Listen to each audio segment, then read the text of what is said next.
Matrix visual, basically metric visuals are advanced form of the table visuals with hierarchies and cross tabulations.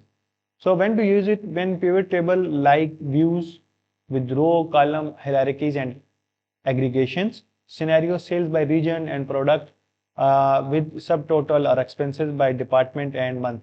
So if you want to see that in a particular region like south region, east region, west region, what is the total sale of any particular product, that in that case metric visuals are best to select for representing the visuals of these.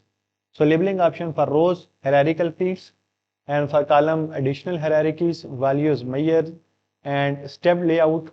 For indentions and drill down, you can take the values of expand levels.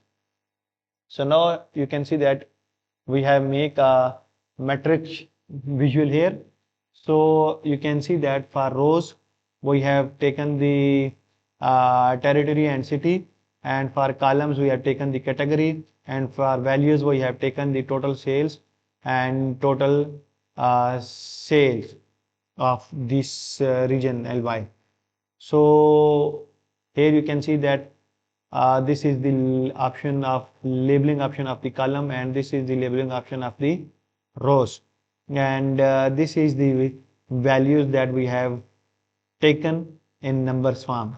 So as you can see that we have multiple categories, and we are representing the multiple categories with the, you can see that women's, men's, women's total sales, and this is for men's total sales, and this is for the kids total sales.